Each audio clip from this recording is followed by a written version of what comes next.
Simon, very good evening. Very coincidental that we should have you on when there's breaking news to talk about.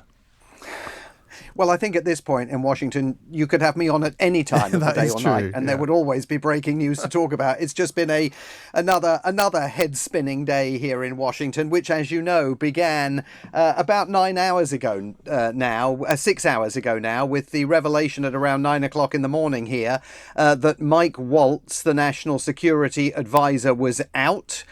We didn't know if he was resigning, if he'd been fired. Multiple reports suggested that President Trump had decided to oust him and his deputy Alex Wong. Remember that Mr. Waltz and Mr. Wong were right at the centre of what has become known here as Signalgate, the flap over the revelation that highly respected Washington journalist Jeffrey Goldberg, the editor of The Atlantic, was inadvertently added to a group chat on the Signal messaging app, in which the Defense Secretary Pete Hegseth revealed classified information pertaining to America's plans at the time to launch attacks on Houthi rebel positions in Yemen, which indeed went ahead, and Mr. Goldberg was able to observe news of that happening in real time in complete absolute symmetry with the war plans that had been laid out in that group messaging chat by Pete Hegseth.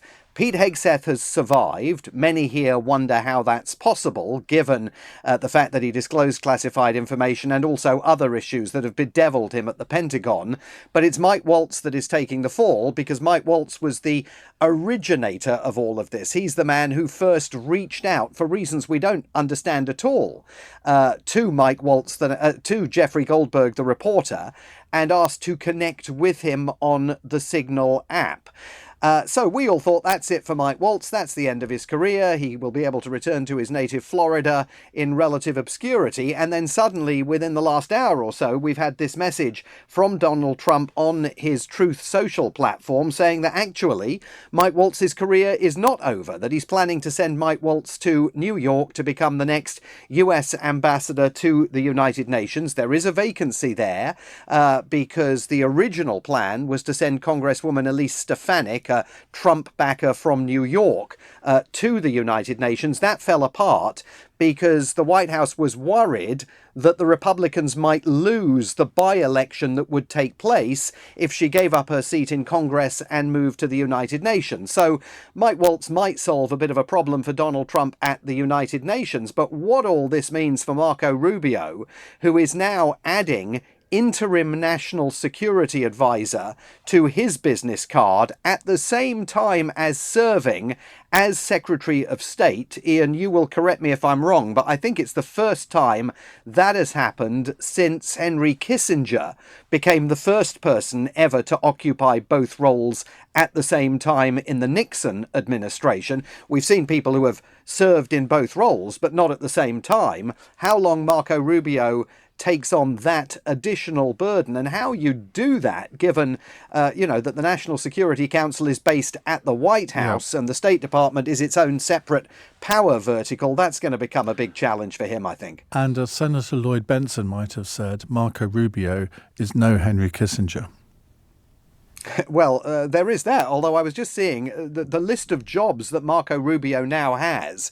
We heard in the news his spokeswoman Tammy Bruce being blindsided by the news during the course of her press briefing. She said he wears many hats. He does, because already, as well as being Secretary of State, he is the acting director of the US Agency for International Development. I mean, that can't take up very much time because Elon Musk basically eviscerated the US Agency for International Development, but there are still, I think, a couple of hundred employees left there in some kind of rump capacity. And he's also the acting archivist. I'm not quite sure what the acting archivist is, but I think that's something to do with the State Department. I need to go and look into that. I wasn't aware of that role until I just saw the list up on CNN. So he's going to have 4 jobs: National Security Advisor, acting USAID Director, acting archivist, and now interim National Security Advisor on top of being Secretary of State. Is this a dead cat?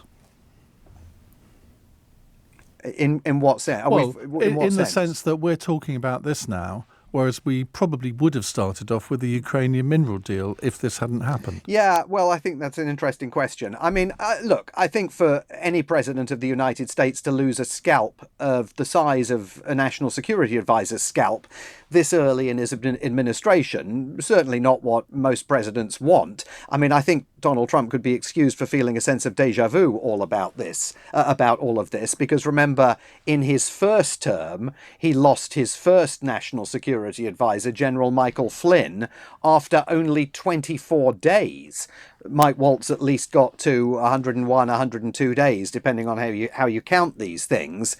And it does create questions about Donald Trump's claim that he's surrounding himself with an ocean of competence in many of these government positions. I mean, the Signalgate scandal did reveal stunning incompetence on the part of many of his top officials. And as to who fills that role going forward, I mean, presumably Donald Trump will want someone with proven fealty to the Make America Great Again movement, which is why he's asking Senator Marco Rubio, at least temporarily, to fill both roles while he figures out what he's going to do over the long term. He's come on a bit of a journey with Marco Rubio, hasn't he? I mean, he used to refer to him as Little Marco, and now he seems to be his biggest fan. Absolutely.